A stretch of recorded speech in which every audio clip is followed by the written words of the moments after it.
Alors, ah, vous êtes là? Salut, ami internaute. 580 000 euros.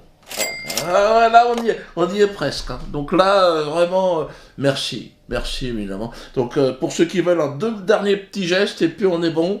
Hein, votre solidarité et votre soutien est un formidable pied de nez envoyé aux forces d'occupation présentes dans notre beau pays. Des forces d'occupation qui paniquent d'ailleurs en ce moment. Ouais, ça devient tendu, hein. Ça devient chaud. Ouais. À l'image d'ailleurs de leur milice, la LDJ, la Ligue des danseuses juives, qui n'hésite plus à me menacer moi directement, moi et Alain Soral, en pleine rue. Dieudonné penseur, Youssouf Fofana tueur. Donc je serai le mec qui a commandité sur le plan idéologique le gang des barbares. Donc là, on est à un haut niveau, hein. Mais regardez plutôt, regardez parce que c'est quand même incroyable ce qu'il raconte, hein. Bonsoir à tous et à toutes. Merci mes frères juifs, mes sœurs juives d'être là présents ce soir. Ilan est mort parce que la vermine antisémite a agi. Cette vermine antisémite, comme le pseudo-humoriste Dieudonné, qui est un penseur, et Youssouf Fofana, qui est un tueur. Nous avons des réclures comme Alain Soral, grand ami de Dieudonné. S'il vous plaît. Silence, s'il vous plaît. Qui font des discours plus qu'antisémites, le même discours qu'on retrouvait en 40-45 en France et en Allemagne. Ça fait des années que ces gens-là paradent en France, sans que personne ne les touche. Sans que Monsieur Dieudonné n'ait pris rien qu'une journée de prison. Ces gens-là sont en liberté. Ils se produisent de partout en France. Il fait monter des antisémites et des négationnistes comme Monsieur Forisson qui nie les chambres à gaz. Et cette personne a des procès où il me paye à chaque fois 1 euro par-ci, 1 euro par-là, mais jamais une once de prison. Quand des juifs résistants se permettent de lui rendre la monnaie de sa pièce, là par contre la justice agit. Prison ferme. Dissolution de mouvement. Aujourd'hui, on se pose des questions. Est-ce que le juif a sa place en France? Non. En toute honnêteté, je vais le dire ce soir, non. Je le dis aujourd'hui, Ouais. je le disais pas il y a 2 ans, 3 ans, 4 ans. On n'a plus notre place. Je le dis honnêtement, on n'a plus notre place. Alors pour certains, on ne peut pas partir en Israël, c'est pas grave. Mais ici en France, il ne faut plus subir. Comme on l'a dit, pour la guerre d'Algérie, la valise ou le cercueil. Nous ici en France, il est hors de question qu'on prenne le cercueil. Et la valise, le jour où on le prendra, c'est nous qui la prendrons pour partir. On ne nous jettera pas d'ici. Bravo. Donc mes frères, Vengeance pour Ilan. s'il vous plaît, j'ai pas trop de temps, je vais juste terminer. Que cette vermine antisémite le sache. La Ligue de défense juive est présente au Canada, en Angleterre, en Allemagne, en France, aux États-Unis et en Israël. Que ces racailles le sachent. Et que la police m'entende. Jusqu'à la mort, nous serons là en face d'eux. Nous les lâcherons. Ouais. Jamais.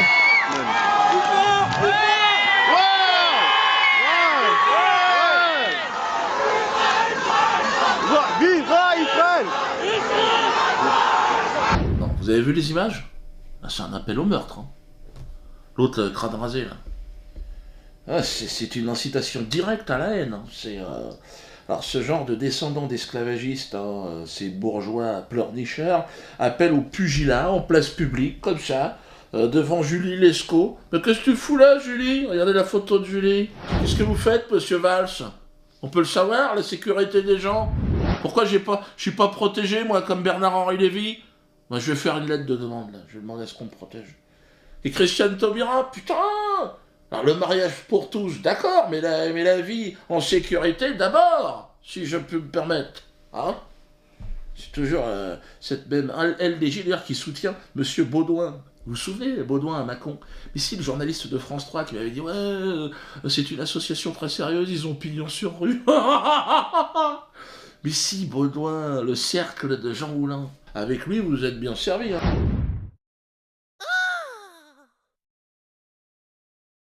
Yeah. Ouais, il est garant de la mémoire de Jean Moulin et des déportés et de mon cul sur la commode, l'autre. Il fait ce qu'il veut, hein. Moi, j'en ai rien à foutre de ce qu'il fait, mais bon, les leçons de morale de ce genre de mec, excusez-moi, hein. Bon, voilà, à Saint-Étienne, là, il y a un communiqué de presse. Ouais, je vais vous le lire. Dieudonné à Saint-Étienne, précision de la municipalité. La municipalité est très informée des limites juridiques de son intervention. Donc, ils se sont aperçus qu'ils étaient... ça allait être dur de m'interdire. Ça a été annoncé, hein. D'ailleurs, regardez dans Le Figaro. Le Figaro, Dieudonné déprogrammé, regardez. De la diffamation, on va les attaquer. Diffamation. C'est pourquoi elle a simplement marqué son désaccord avec la prise de position de l'artiste. Donc elle est en désaccord avec moi, la municipalité de Saint-Étienne. Merde. Je suis pas d'accord? Je pensais qu'on était d'accord, en quoi? Alors, elle a demandé aux Zénith de déprogrammer mon spectacle, mais c'est tout. Eh ben, le Zénith, non, il le fera pas. Mais elle a demandé, bon, certainement pour plaire à certaines personnes. Par ailleurs, la ville n'a absolument pas réservé de place pour ce spectacle, elle précise. Il y a une vingtaine de places qui sont réservées normalement pour... Et là, concernant ce spectacle, elle a informé la direction du Zénith qu'elle ne comptait pas les utiliser. Ben tant mieux, on va les vendre, que ça peut foutre. Alors l'autre, le plus drôle, là c'est le pompon, c'est El Koubi, Eric El Koubi. Mais si, Eric El Koubi de Strasbourg, l'adjoint au maire de Strasbourg. Le gars, il veut interdire mon spectacle à Strasbourg. Eric, il s'est fait choper comme un mal propre. Hein. Il tient pas à la shopping, ou alors il picole de trop, le gars. Il s'est mis à cramer une poubelle. Oh, Eric. Alors, ce qui s'est passé, le tribunal explique que dans la soirée de la Saint-Valentin, il a passé avec ses amis, ils sont picolés, ils ont bu du champagne, hein, au centre-ville, et là, il dit, Eric El Koubi, il l'a dit lors du procès, je n'ai aucun souvenir. Merde, Eric, tiens-toi, t'as des souvenirs de rien du tout, puis tu veux m'interdire de... Alors, et le devoir de mémoire. Il a bu beaucoup de champagne pour noyer sa tristesse. Il est triste. C'est très sérieux. Vers 5h50, une caméra de vidéosurveillance le repère place Gutenberg. Donc là, il jette un mouchoir en feu dans une poubelle. Oh, Eric. On fout pas le feu aux poubelles, enfin, t'as 35 ans, qu'est-ce que c'est que cette connerie? Alors, des policiers sont envoyés sur place, ils retrouvent Eric à quelques mètres de là, au niveau du 32 de la rue Tonnelier, une bâche en plastique, parce qu'en plus il a foutu le feu à l'immeuble, l'autre. Il y avait des trucs, là. Donc une bâche en plastique recouvrant un échafaudage est en feu, et lui il observe avec fascination les flammes qui se propagent. Donc là, moi j'ai tout de suite compris son problème. C'est un pyromane, voilà, c'est tout. Il aime foutre le feu.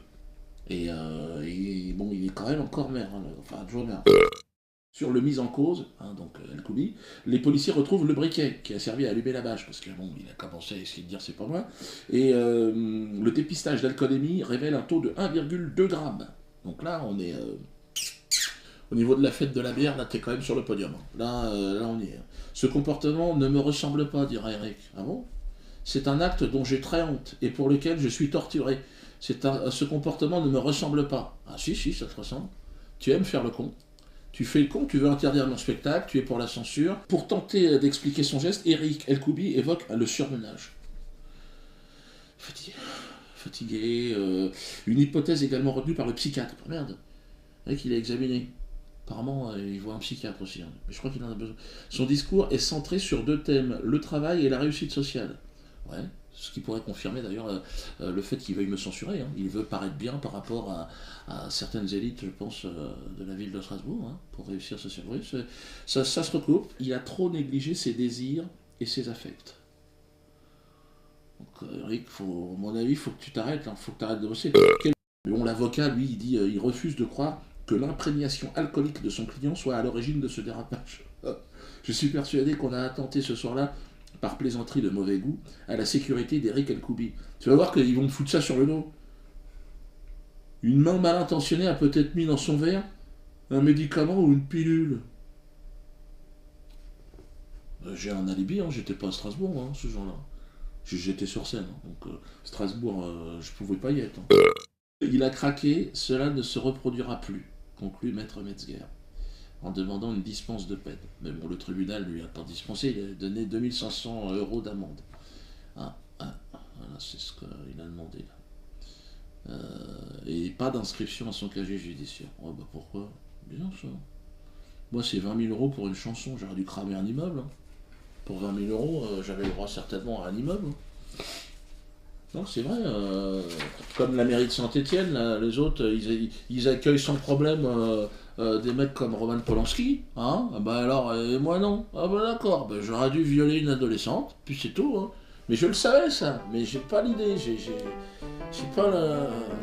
Roman Polanski, oui, Dieu donné, non, jamais.